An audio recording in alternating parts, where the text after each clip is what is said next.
A'udzu billahi minasyaitonir rajim. Bismillahirrahmanirrahim. Assalamualaikum warahmatullahi wabarakatuh. A'udzu billahi minasyaitonir rajim. Bismillahirrahmanirrahim. Alhamdulillahi rabbil alamin wa bihi nasta'in wa ala umurid dunya waddin. Wassalatu wassalamu ala asrofil anbiya'i wal mursalin wa ala alihi wa sahbihi ajma'in, amma ba'du.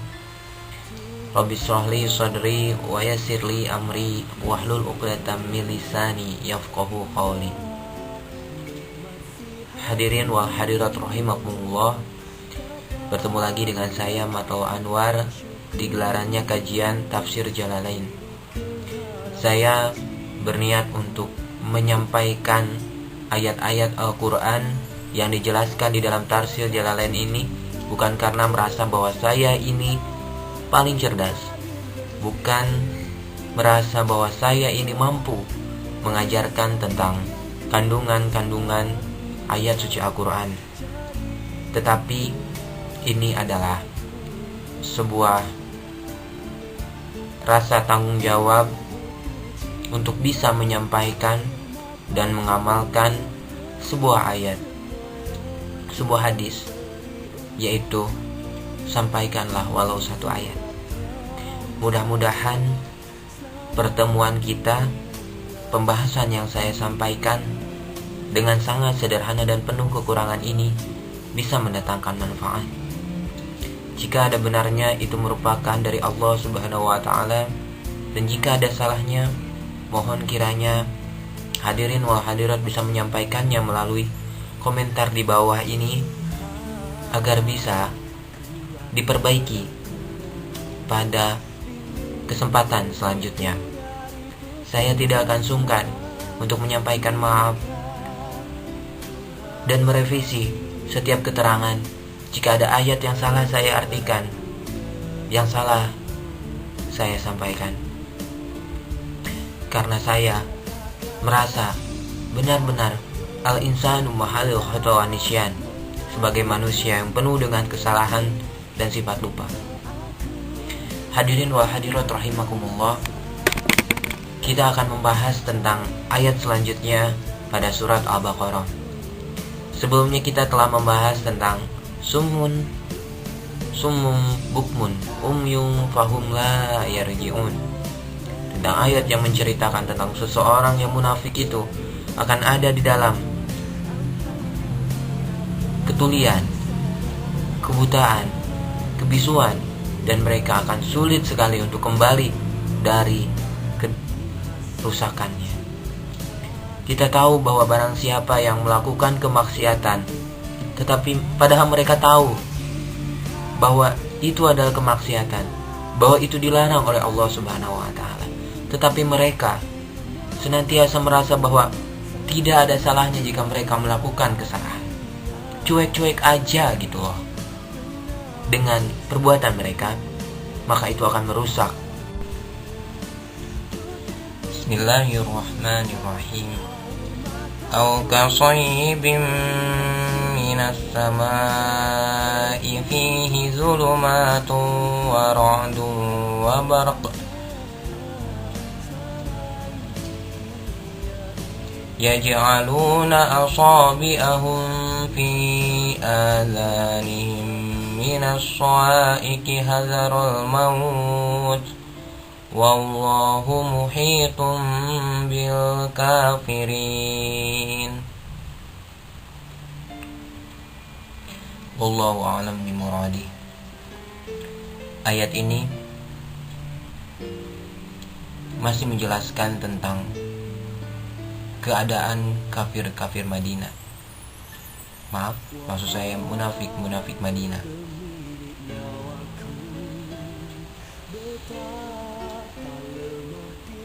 Perumpamaan mereka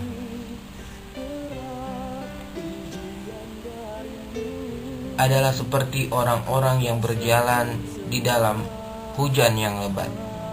Kebetulan nih, malam ini di sini, siang ini di sini sedang ada hujan yang lebat. Ditambah lagi listrik lagi kedap-kedip. perumpamaan seperti itu. Apa maksudnya? Ay ka ashabi matorin wasluhu suyubun min sobin yasubu min soba yasubu ayanzilu. Maksud dari soyib di sini, soyib ini isim ya. Maksudnya adalah ashabi mator, ashabun mator, atau orang-orang yang ada di dalam hujan. Sebenarnya soyib di sini berasal dari kalimat fi'il madi soba, suyub. Aslinya adalah suyubun, dari fi'il madi soba yasubu, yang artinya turun. Jadi maksudnya adalah seperti orang yang sedang berjalan di dalam hujan lebat yang sedang turun. Minas samai, dari langit. As-sihabi, fihi ayasihabi zulumatun, dari awan. Itu hujannya ada di dalam keadaan yang gelap. Wa ra'dun, lalu lebat. Wal mulkul mauqul bihi wa qila sautuhu wa barakun, lalu petir. Ada kilat, ada petir.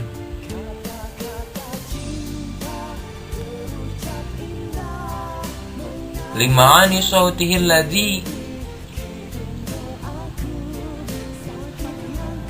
yasjuruhu bihi yaj'aluna ay ashabus syab. Hujan tersebut, petir tersebut, kegelapan tersebut, kilat tersebut, yaj'aluna sabiahum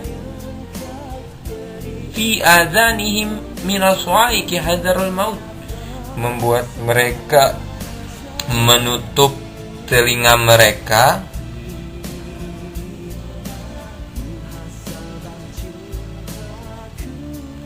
karena suaranya yang kencang, karena suaranya guntur,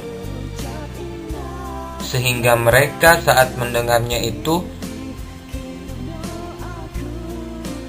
takut akan kematian.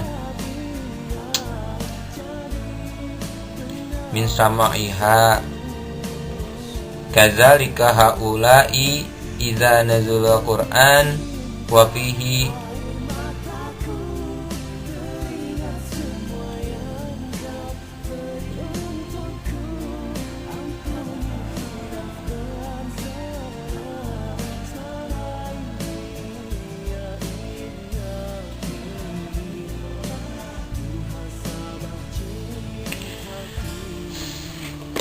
min sama'iha, dari telinganya, kadzalika, oleh karena itu, haula'i, mereka, iza nuzula Qur'an, apabila diturunkan Qur'an, wa fihi zikrul kafril misbah, dan di dalam ayat tersebut disebutkan tentang kekufuran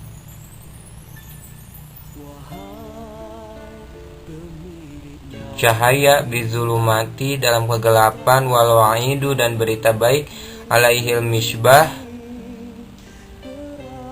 birra'id wa hujjajil bayyinah al misbah al musyabbihat bil barku, itu seperti kilat yang memekakan telinga mereka, dan ketika mereka mendengarnya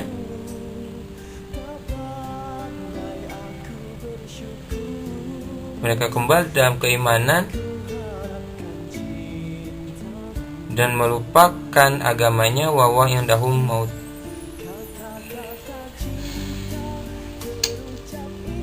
dan dia ada di dalam mati, dalam keadaan mati. Wallahu muhitum bil kafirin, dan Allah mengetahui orang-orang yang kafir.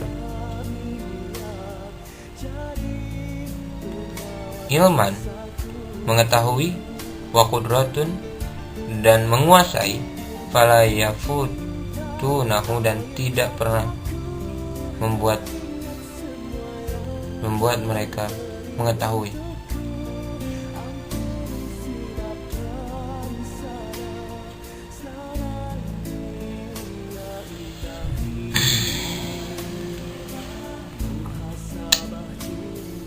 Susah baca kitab itu. Oleh karena itu, saya pernah diingatkan oleh ustadz saya bahwa kita harus menghargai perjuangan para kiai, menghargai perjuangan para ulama, sebab mereka dalam mengajarkan Al-Quran itu perlu perjuangan yang sangat panjang, perlu biaya yang sangat banyak, waktu, pikiran, uang dipersembahkan hanya untuk mempelajari agama Allah dan mengajarkannya. Subhanallah, terima kasih.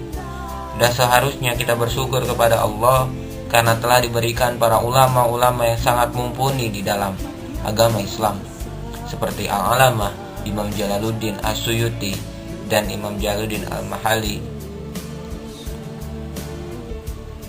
Al-Alamah Imam Ghazali, Al-Alamah Ibnu Qadir Abdul Qadir Al-Jailani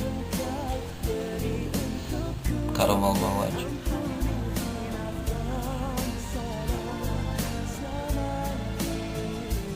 Qaddasallahu sirrahul aziz.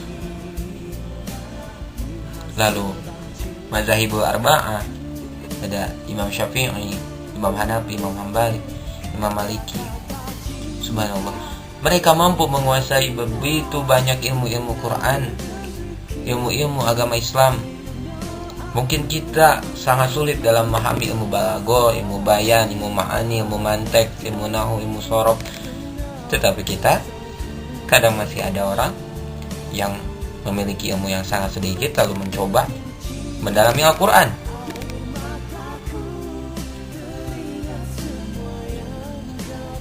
Mencoba menafsirkannya menjadi amaliyah-amaliyah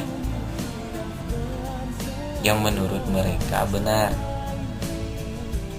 Padahal ada banyak ayat-ayat lain, keterangan-keterangan lain, ilmu-ilmu lain yang menjelaskannya dengan lebih baik, yang mungkin dia belum tahu. Saya juga bukan merasa sok pintar. Saya sangat bodoh, sangat fakir. Oleh karena itu saya minta maaf. Saya berbicara seperti ini bukan karena saya sok tahu dan saya merasa pintar, tetapi saya hanya ingin mencoba mengamalkan sebuah hadis. Sampaikanlah walau satu ayat. Jika ada kesalahan, mohon disampaikan melalui kolom komentar di bawah ini, dan jika ada benarnya, itu datangnya dari Allah Subhanahu wa taala. Hadirin wa hadirat rahimakumullah, saya akan mencoba menjelaskan tentang ayat yang masih menjelaskan tentang sikap seorang munafikin. Sebenarnya ayat ini terkait dengan sebuah kejadian di zaman Rasulullah SAW.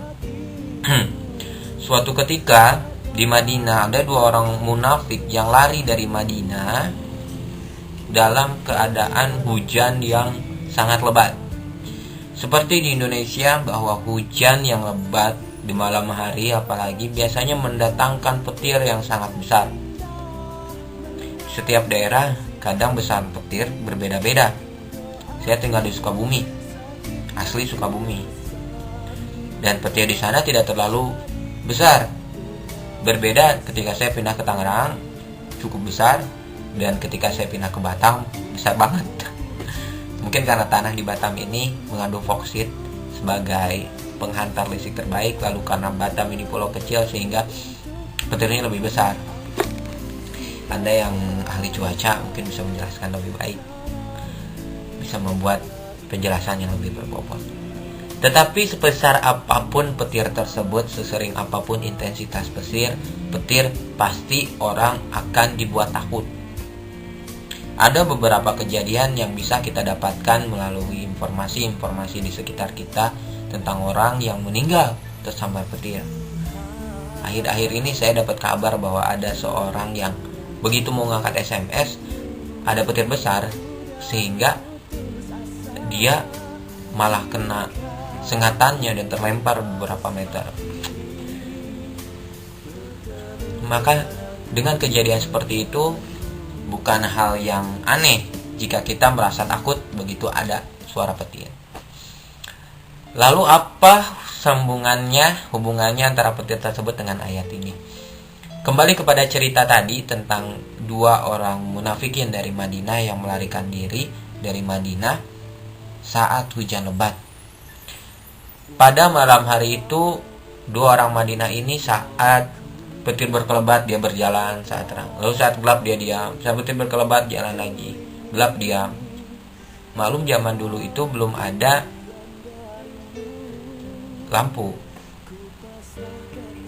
Di zaman Rasulullah mungkin ya. Apalagi saat hujan seperti itu. Tidak ada bor, tidak ada senter.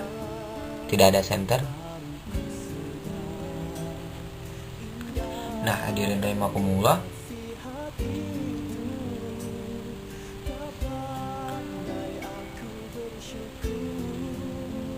saat mereka hujan tersebut, akhirnya mereka kembali lagi ke Madinah, lalu menceritakan kepada Rasulullah bahwa mereka akan kembali ke dalam keislaman.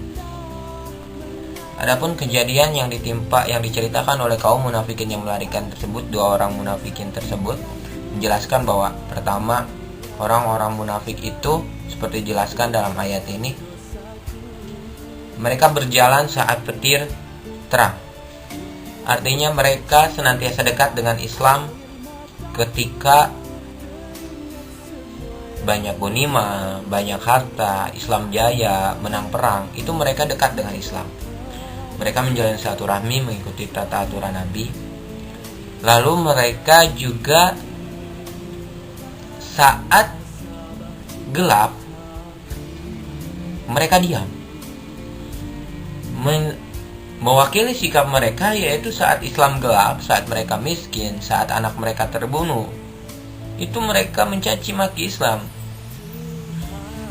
Itulah perumpamaan orang-orang munafik. Dijelaskan dalam ayat ini bahwa orang munafik itu senantiasa seperti orang yang berjalan dalam gelap. Mereka menutup telinga mereka sehingga mereka takut akan kematian. Mereka itu, orang munafik, senantiasa menutup telinga mereka saat mendengar ayat-ayat dari Allah yang disampaikan oleh Rasulullah SAW. Mereka menutup telinga mereka dengan disebabkan oleh mereka takut jika ada ayat-ayat Al-Quran yang menyinggung sikap mereka. Kok aneh ya? Nggak mau disinggung. Siapa yang mau disinggung? Jadi mereka itu nggak mau disinggung oleh ayat-ayat Al-Quran, sehingga mereka menutup telinga mereka.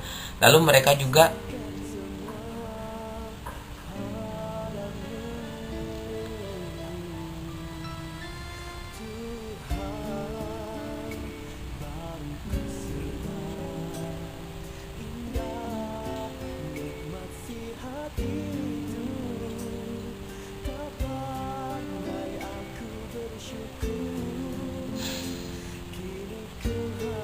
lupa bahwa Allah melingkupi orang-orang yang kafir. Allah Maha mengetahui. Hadirin rahimakumullah, cukup sekian. Hubungannya dengan kehidupan kita saat ini adalah kita harus senantiasa mendekatkan diri kepada Allah, mendekatkan diri kepada Rasulullah dalam apapun keadaan. Saat kita bahagia, kita harus memperkuat keimanan kita dengan bersyukur. Alhamdulillah, setelah kita mendekatkan diri kepada Allah, kita bisa tenang hati kita bisa tersenyum, kita bisa memberi kepada sahabat-sahabat kita bisa berbagi dengan rekan-rekan kita. Tetapi saat kita kesusahan, saat kita sedih, saat kita sakit, saat kita ditinggalkan oleh orang yang kita sayangi, kita pun harus tetap mendekatkan diri kepada Allah dengan cara kesabaran. Allah Subhanahu wa Ta'ala, ada sebuah keterangan yang pernah saya dengar bahwa Allah Subhanahu wa Ta'ala kadang memberikan pilihan yang terbaik dengan seorang umat.